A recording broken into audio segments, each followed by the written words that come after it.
Hello there. Today, we're going to be talking about perfect eye makeup for those women over 50. And just let me clarify, in my world, perfect eye makeup is an application that doesn't look like a hot mess 4 hours in. So if that's what is interesting to you, you might want to stick around. I think I have some tips you're going to appreciate. Welcome in, I'm Kimberly. This is Pretty Over 50, where we talk everything beauty, fitness, and lifestyle for the over 50 and over 60 woman. Today I'm going to be talking about all the tips and tricks that I've learned over the last several years on how to apply eye makeup to more mature eyes. And I'm talking about crinkly, wrinkly, maybe a little bit hooded, all the things that seem to happen to us as we get a little bit older. And the applications that I'm using now are much different than what I was using in my 30s, 40s, and even early 50s. If you're new here, I hope you'll consider subscribing before you go and make sure you click that notification bell so you don't miss any of my upcoming videos. And if you want all the good stuff, you might want to sign up for my Sunday morning email newsletter. The link is in the description box down below. It comes out every Sunday morning, clearly, and it's probably the most popular thing about my channel, hands down. In the newsletter, I talk about all the cool things I found throughout the week, whether it's a good sale or a great recipe or a nice piece of information, anything that I would share with you if we were out together having lunch. That's what goes in the Sunday morning email newsletter. It's super easy to sign up. You just click the link below. Super free, super fun. I think you're going to love it. Today we're talking about how to apply eye makeup to more mature skin. Now, in my 67 and a half years on the planet, things have shifted on my face. I kind of liken it to wrapping up Jell-O in saran wrap. It's just a challenge, and sometimes it doesn't work that well. What I have learned over the past several years are a few things that I think have helped make my eye makeup look a little better, and most importantly for me, wear a lot better throughout the day. One of the things that I don't like on my more mature skin is makeup that goes awry. In other words, it creeps into little wrinkles and crinkles. It sticks in my fine lines, mascara on different parts of my face other than my eyelashes. Those are all things that I think just add to a less than attractive look for a more mature face. I like my face to look as smooth and put together as possible because I've got a lot going on there now. I have a little bit of wrinkles everywhere. I have crinkly skin. My skin itself is not as taut. It's a little bit more lax. So I try to make sure that whatever I add to my face is actually going to improve the look of my face and not detract from it. The very first thing that I do with my eye area, and I do this every morning regardless of whether I'm going to be wearing makeup or not. And to be honest with you, I live in Florida. It's very warm. It's an outdoor lifestyle. I just don't wear makeup that much. However, every morning I do tend to a few things on my face. The first is my eyebrows. Because, and I've said this before, I can go to bed a normal human being and wake up and I'm Carl Malden and I've got eyebrows all grown out and they're every direction. So what I'll do with my eyebrows in the morning is I will brush them up because that shows me the hairs that have gotten out of control. What I'll do then is I'll just take my scissors that I have here on my makeup table, and anything that's just getting a little bit too long and too unruly, I'll just go ahead and clip them down. I do this every morning, regardless, like I said, if I'm going to be wearing makeup, because I want to make sure that my eyebrows just looked well groomed and not a hot mess. The next thing I'll do is I'll take a Q-tip and I'll clean up anything around my eyes, particularly in the corners, that is distracting or doesn't need to be there, just to make sure that my eyes are clean and they're clear and my eyebrows are brushed down nicely and I just have a more put together look than what came out of bed with me. The next thing I do if I'm going to be wearing makeup is I put on an eyeshadow primer. This is if I'm using powdered shadows, which I'm going to be using today. If I'm using a cream shadow, I don't use a primer because I only use cream shadows that really dry down, that aren't going to stay moist and drift up into the creases of my eyelid. Today I'm going to be using a powdered shadow, so I'm going to go ahead. This is the Milani. It's an OG brand. It's been around forever. It used to be in a white tube. It's now in a purple tube. I have yet to find out if that means the formula has changed. So I'm going to put a little bit in between two fingers and I'm going to pat that over my eyelids. Now you're probably wondering, well, Kimberly, you're doing your eye makeup. What about the rest of your face? I always do my eye makeup first, because if anything gets on my cheeks, fallouts from the shadow, or if mascara gets around somewhere, I want to make sure that I haven't applied other makeup so that I have to disturb my other makeup to clean up the mess that I just made. So I go ahead and do my eyes first, and then I'll move on to the rest of my face. So I'm going ahead and tapping this in, and what I do now is I go ahead and rough in my brows while that eyeshadow primer is drying down. Right now I'm using the Jones Road pencil. I got this in and I thought, I don't know if that's for me, because it's a big, thick crayon. I like to have detail work on my brows, but what I have found with this is it does a great job to rough in my eyebrows when I'm first starting my makeup. What I'll do is I'll rough in the shape of my brow to give me definition there, and I can kind of gauge the rest of my makeup application around that. And then I'll go back in at the end with a more detailed, smaller pencil to do that just little finishing touches. So I'm just going to really quickly rough this into my brows, and this is just going to help to define the color and the intensity and the tone of my makeup application. It also gives my eyeshadow primer time to dry down, so it's a double duty thing. So I have my brows all roughed in. This is the color taupe in the Jones Road line, in case you feel like you have coloring similar to mine. Now I'll just take my little eyebrow brush and kind of work that in and smooth down the hairs a little bit. So now that I've got that eyeshadow primer on my eyes, my guess, and I haven't looked yet, is that it will have collected in the crease of my eyes a little bit, which it always does, because it's kind of like expecting that little crack in the concrete not to collect water when you're hosing it down. It just is. So any kind of creases is where product's going to seep into. That's just the nature of physics right there. So what I'm going to do is I'm going to take my fingers again and really tap that out to make sure it's all blended in. And that right there, the blending, the never-ending constant blending, is what I do with my makeup now, because I want to make sure everything is very smoothly blended in so that my makeup enhances my face and doesn't cause more issues with creasing and wrinkling and that sort of thing. Today for eyeshadow, I'm going to be using the Makeup by Mario. This is the Master Mattes palette. The reason I'm using this is because this eyeshadow formula blends in so beautifully. It really almost does all the work for you. It's a lovely, lovely formula. Another palette that I really like is the Stone Cold Fox palette. This is from ColourPop. If you have either one of these, you know what I'm talking about. If you don't have either one of these, I can tell you, if you're more of a neutral girl, which I am these days as I'm older, you will get what you need out of both of these. This is a beautiful palette right here, and this takes the concept of kind of a neutral palette and just kicks it up to the next level. So everything that you might need if you're a neutral girl is going to be in these two palettes. One of the first things that I'm going to do on my eyes, now that I'm going to start applying the eyeshadow,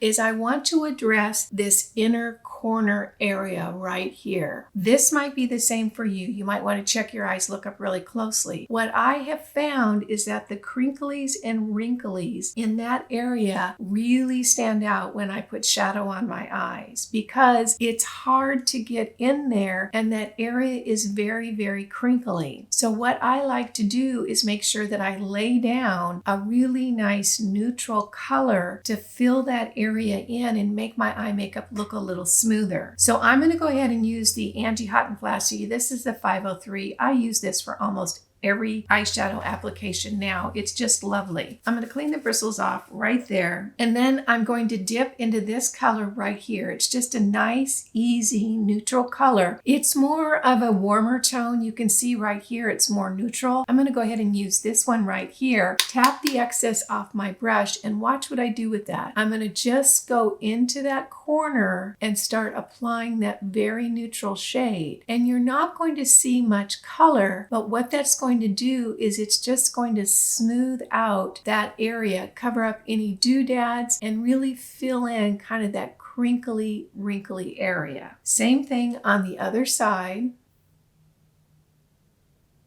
And now I'm going to get a little more product in my brush and I'm going to bring that across my lid.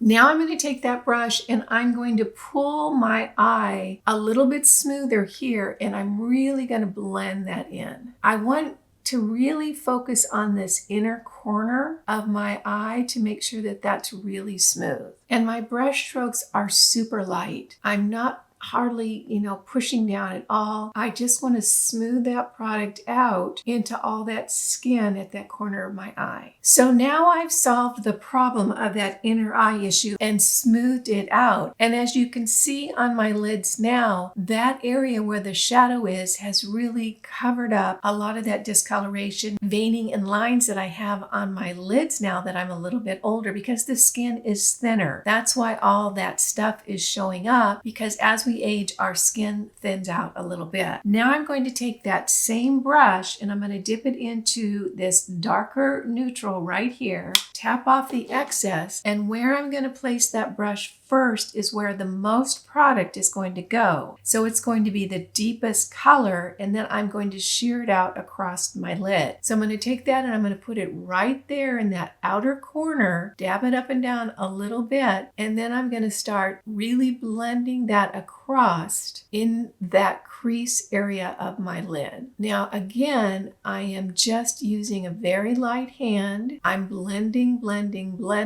because that's the key in my mind for successful mature makeup. So I just keep going back and forth, blending that really well. And you can see that that application has created some depth in my eye look. Same thing on the other side, really in that corner, I'm just pouncing it in, and then I'm going to start moving that across my eyelid.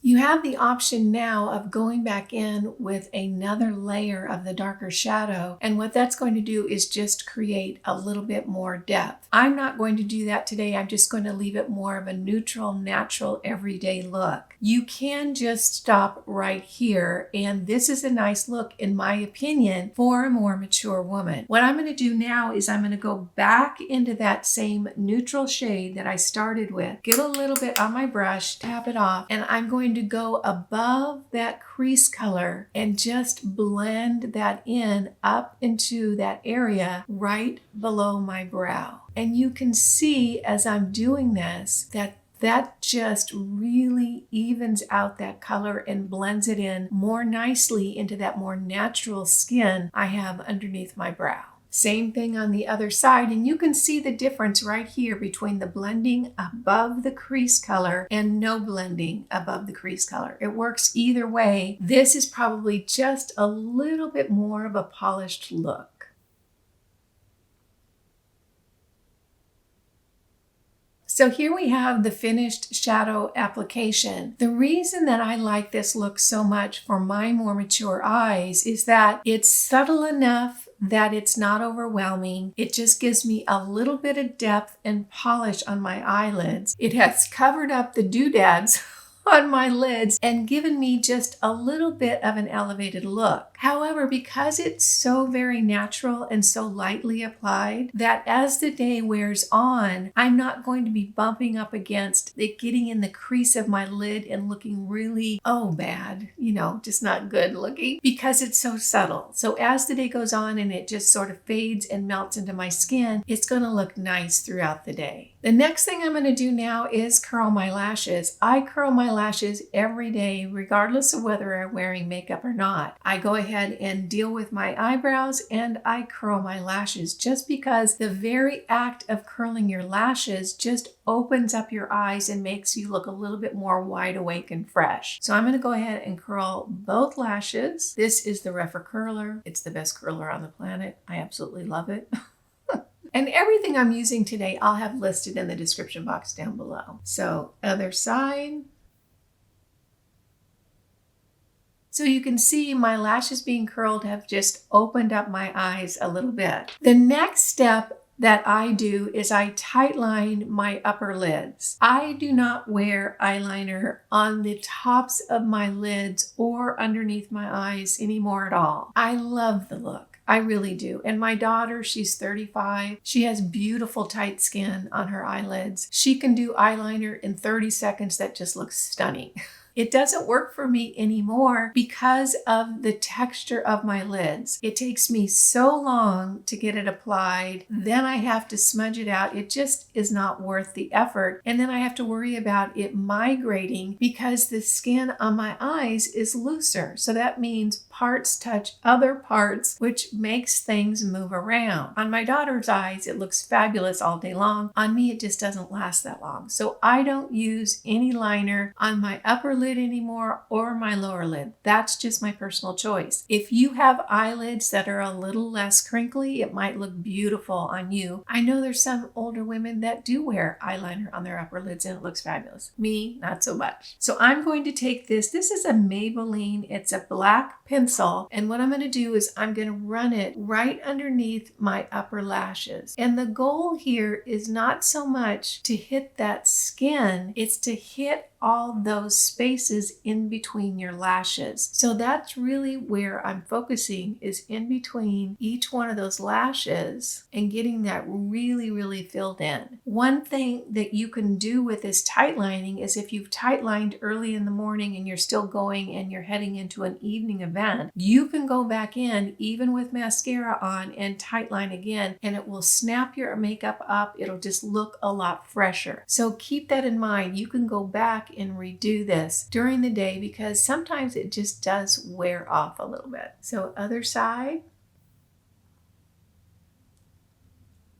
Now that I have that tight lining done, I'm going to go ahead and use a lash primer. I did not use a lash primer until about 4 years ago. I will never go back to not using a lash primer. It makes such a difference. Once you try it, I think you'll find it really is worth the extra step. This is from L'Oreal and it's their Voluminous Lash Primer. I didn't say that very well. Voluminous Lash Primer. I have tried high-end brands. I like this just as much. So it's very drugstore priced and you can find it just about anywhere. So I'm going to take this and go ahead and put on a coat on my lashes. And I want to make sure that I start at the base and I pull all the way to the end of my lashes. In addition, I want to get those little lashes on the inside coated as well.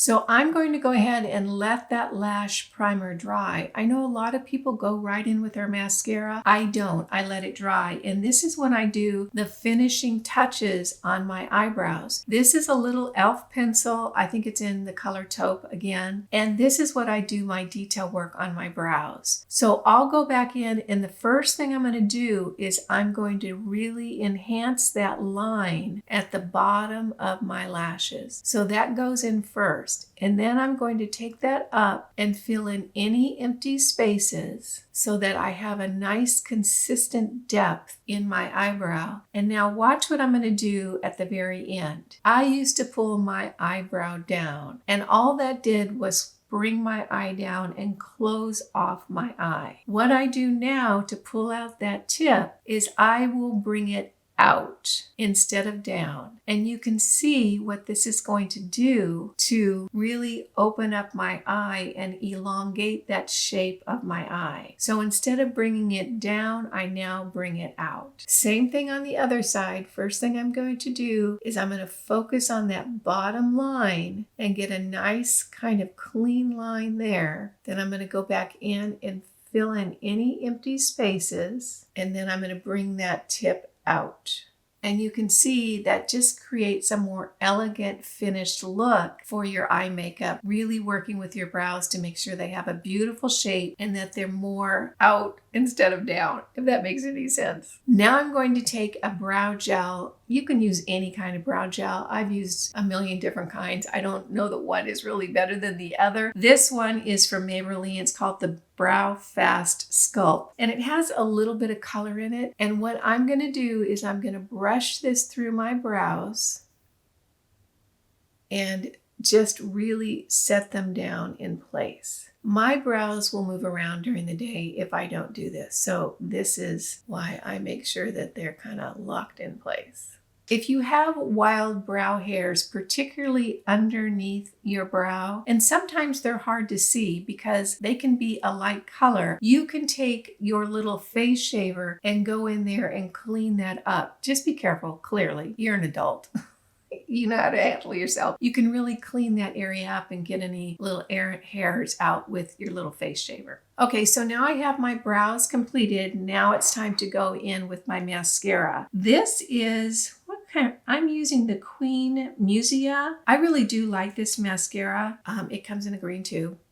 And what I'm going to do with the first coat of mascara is I'm going to start right at the base and pull that all the way up to the very tips. And you see how I'm using the tip of that mascara wand to almost kind of sculpt those lashes out towards the side, because pulling those lashes out is going to elongate my eye area and just give more of an elegant look. So starting at the base and going all the way up to the tips of the lashes. And then I take that tip again to really work with those small little lashes towards the inner corner of my eye. Starting at the base and pulling all the way up to the tips, and then working with those lashes in the outside corner, and then bringing that in and working with the corner lashes on the inside.